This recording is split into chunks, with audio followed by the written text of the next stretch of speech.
So here we are, still with the gentleman with his Jeep, but he has another rather unique vehicle stashed in this barn. And it's not here. No, of course not. It's in the rafters.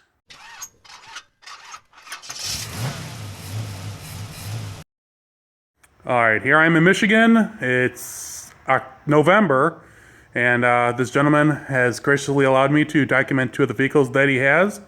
We'll start with this really, it looks like just a plain Jane, flat fender Jeep, but it's really something more unique. Go ahead and let me know what it is. Well, this was, at one point, this sat in the styling studios at Jeep Styling, and this was the Jeep that they used as the buck to lay out all the strike kits that you saw on a lot of the Jeep products in the 70s. That's really cool. And you said that you could still, and how did your grandfather? My grandfather Yep. was Chuck Mashigan. He was advanced studio manager at AMC, and then when AMC bought Jeep in 1972, he became director of Jeep design. And this was the Jeep that they used in-house in the styling studios to lay out all the strike kits. Very cool. And how did he exactly get this here? Stopped making the CJ5. They were going to crush this one, and he bought it for $1 off of American Motors. Had it delivered to his house, and he actually had it together, running and driving. It's got about 3,000 original miles on it, believe it or not. And unfortunately, later in life, he let it sit out behind his garage for about a couple years and gave it to a friend of his to repaint. And when his friend gave it back to us, this is what was left. No, crud. So, I mean, the friend had gotten rid of all the unique parts, it looks like? Yeah, there might be some spots where you can still see it, but, all the real uniqueness is gone. I've got some pictures of it when it was together, but... That's cool. Well, at least you can, track it's a one-owner Jeep. I mean, it is AMC to your grandfather, which is really, really neat. But that's cool. And you have more, you have a few pieces. The interior's over there, new top, and a whole bunch of other stuff. Yeah, we'll put it together here hopefully in the next year or two. All right. Yeah, I mean, the engine's in there. I mean, so really... It's all there. I mean, it's not missing anything. All you need is like 3 wires to get this thing running, in theory. I just need some time to get it running. But that is really neat. So here we are, still with the gentleman with his Jeep, but he has another rather unique vehicle stashed in this barn. And it's not here. No, of course not. It's in the rafters. It's, well, go ahead. Tell us what it is. That is the concept Electron / Amitron. It was developed by American Motors jointly with Gulton Industries, a battery company, back in the late 60s as an electric commuter car, kind of AMC's response to the gas crisis. It was recycled as a show car by AMC in the late 70s. And, well, my grandpa, being who he was, didn't quite have the heart to see it destroyed. AMC, as well as most of the other companies, kind of had a habit of doing away with and crushing their concept cars, and he didn't have the heart to see that happen to that one, and that was another one he paid a whopping $1 for and had him deliver it to his house. It sat in a small enclosure on his back porch up until he passed away, and when he passed, I brought it out here, and it's been up on the shelf ever since. Wow, that's just incredible. And it is as it was when it was show car rate. It has the unique Goodyear tires. Those are not golf cart tires, which I thought they were originally. Has the original paint. I can't see here, but there's the original emblems. I think the last time it was out in public was the Chicago Auto Show in '77. Wow. You can even, you can't really see it, but there's a stripe even on the deck lid. But I'll show this all in pictures because I did go up on a ladder and take some nice pictures.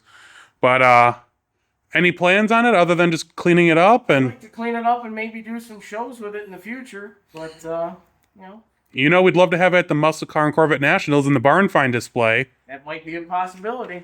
All right, well, thank you, sir. I appreciate it. And I'll show you what else is here in a little bit.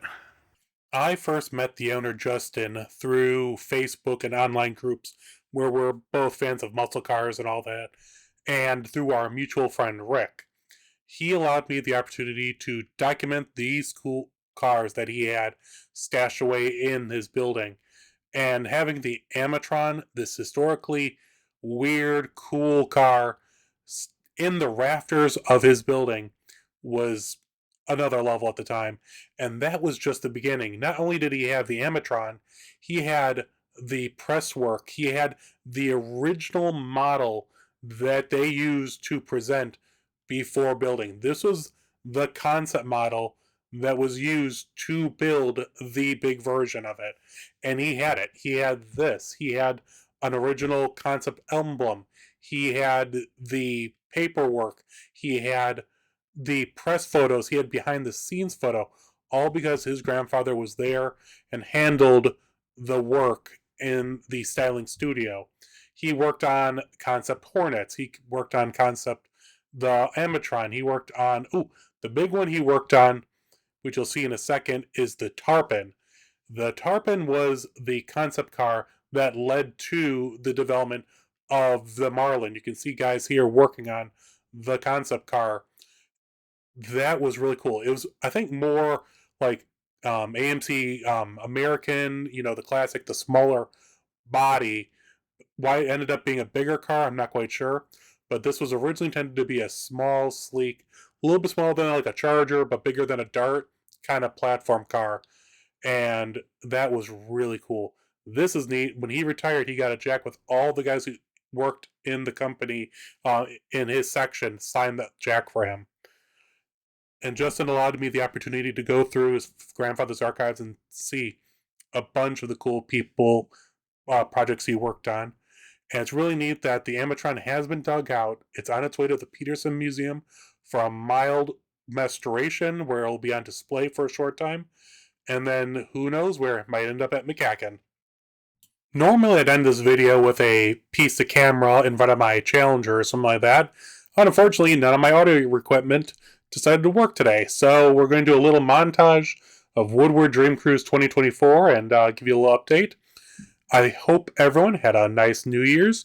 Happy 2025, a happy and healthy one, I hope, for you and your families. I know that it's freezing cold here in Chicago. It was 17 in the garage when I left, but I have a lot of stuff planned coming up. I have next weekend, I have a holiday party in Rockford, Illinois to go to. After that, I have the Detroit Mopar swap, then the Chicagoland Mopar swap, then the Indy Mopar swap, and I have some other stuff in between to, keep me busy. But the big thing is, this year, at the end of every video, I want to answer people's questions.